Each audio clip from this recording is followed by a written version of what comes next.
여호와께서 말씀하셨다. 이 반역하는 자녀에게 재앙이 닥친다. 그들은 계획을 세울 때 내 뜻대로 세우지 않으며 다른 민족과 조약을 맺을 때에도 내 영에게 묻지 않는다. 그들은 죄의 죄를 더할 뿐이다. 그들이 먼저 내 뜻을 묻지 않고 이집트로 내려가 도움을 요청한다. 파라오의 도움을 받으려 하며 이집트가 그들을 지켜주기를 바란다. 그러나 너희가 파라오에게 피하는 것은 부끄럽게 될 뿐이며 이집트의 보호 아래 있는 것은 실망만을 안겨줄 뿐이다. 너희 관리들이 소안으로 가고 너희 사신들이 하네스로 가지만 이집트는 쓸모가 없는 민족이기 때문에 모두가 부끄러움만 당할 뿐이다. 도움도 유익도 주지 못하고 부끄러움과 망신만 당할 뿐이다. 이것은 남쪽 네게브의 짐승들에 관한 경고의 말씀입니다. 남쪽 네게브는 위험하고 거친 곳이다. 그곳은 수사자와 암사자가 가득하고 독사와 날아다니는 뱀이 가득한 땅이다. 이런 땅을 사신들이 당나귀 등에 물건을 싣고 다니며 낙타 등에 보물을 싣고 다닌다. 아무런 도움도 주지 못할 나라로 그것들을 싣고 간다. 이집트는 헛것이요 돕는다고 해봐야 아무런 쓸모도 없다. 그러므로 내가 그 나라를 가만히 앉은 라합이라고 불렀다. 이제 이것을 백성을 위해 판에 쓰고 책에 적어라. 장차 올 날을 위해 적어서 영원한 증거로 삼아라. 이들은 반역하는 백성이요 거짓말을 하는 자녀이므로 여호와의 가르침을 들으려 하지 않는다. 그들은 선견자에게 다시는 환상을 보지 마라 하고 예언자에게 이르기를 우리를 위하여 진리를 말하지 마라.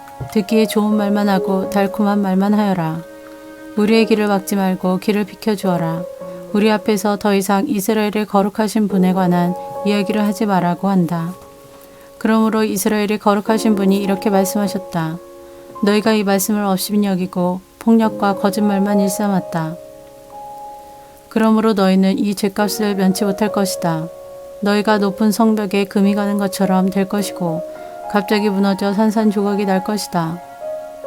항아리가 깨져 산산조각이 나듯 너희도 그렇게 깨질 것이다. 아궁이에서 숯을 담아내지 못하고 물 웅덩이에서 물을 담아내지 못할 정도로 그렇게 완전히 깨질 것이다. 주 여호와 곧 이스라엘의 거룩하신 분께서 이렇게 말씀하셨다. 너희가 내게 돌아와 나를 의지하면 구원을 받을 것이다. 잠잠하고 나를 믿으면 힘을 얻을 것이다. 그러나 너희는 그렇게 하려 하지 않았다. 오히려 너희는 말하기를 아닙니다. 우리는 말을 타고 도망치겠습니다. 라고 하였다. 그러므로 너희가 그렇게 도망칠 것이다. 또 너희가 말하기를 우리는 빠른 말을 타고 달아나겠습니다. 라고 하였다. 그러므로 너희 뒤에 오는 사람도 빨리 뒤쫓아올 것이다. 적군 1명이 위협을 해도 너희가 1000명이나 도망치니 적군 5명이 위협하면 너희 모두가 도망칠 것이다.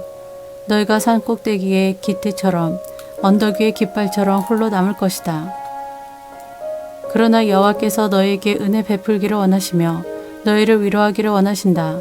주는 정의의 하나님이시므로 누구든지 주의 도우심을 기다리는 사람은 행복하다. 시온산에 사는 백성아, 너희는 다시 울지 않게 될 것이다. 여호와께서 너희의 부르짖는 소리를 들으시고 너희를 위로하시며 도와주실 것이다. 비록 주께서 너희에게 슬픔의 빵과 고통의 물을 주셨으나 여호와께서 여전히 너희와 함께 계시며 너희를 가르치실 것이다. 너희가 직접 너희를 가르치시는 분을 뵙게 될 것이다. 너희가 오른쪽이든 왼쪽이든 잘못된 길로 가려 하면 뒤에서 이 길이 옳은 길이니 이 길로 가거라 하는 소리가 너희 귀에 들릴 것이다. 너희에게 은이나 금을 입힌 우상들이 있지만 너희가 그것들을 부정하게 여기고 더러운 쓰레기를 버리듯 그것들을 내어 던지며 빨리 사라져버려라 하고 말할 것이다.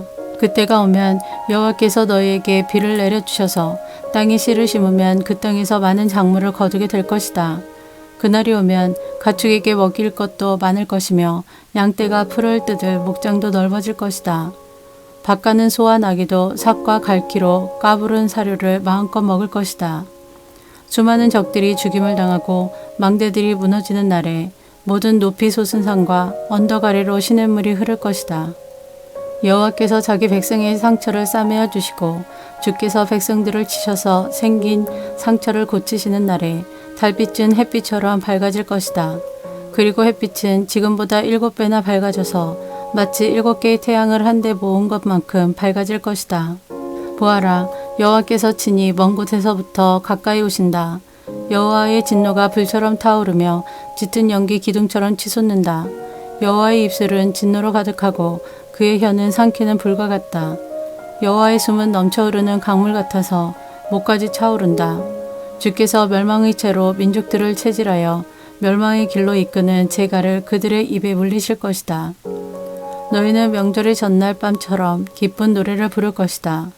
여호와께서 이스라엘의 반석이 되심으로 비리 소리를 들으며 여호와의 산으로 올라가는 사람처럼 행복할 것이다. 여호와께서 분노에 차셔서 모든 것을 불태워버리는 큰 불 같은 진노로 엄청난 비와 우박을 내는 큰 폭풍으로 적들을 내려치실 것이다. 아시리아가 여호와의 목소리를 듣고 두려워할 것이다. 주께서 아시리아를 몽둥이로 치실 것이다. 여호와께서 채찍으로 아시리아를 치실 때 소고와 수금소리에 맞추어 치실 것이다. 주께서 친히 그들과 싸우실 것이다. 이미 오래전에 불태우는 것인 도벳이 준비되었다. 아시리아 왕을 심판하려고 만들어진 도벳은 넓고도 깊으며 장작과 불도 넉넉하다. 여호와께서 숨을 내쉬면 화산에서 불이 나오듯이 그것을 태워버릴 것이다.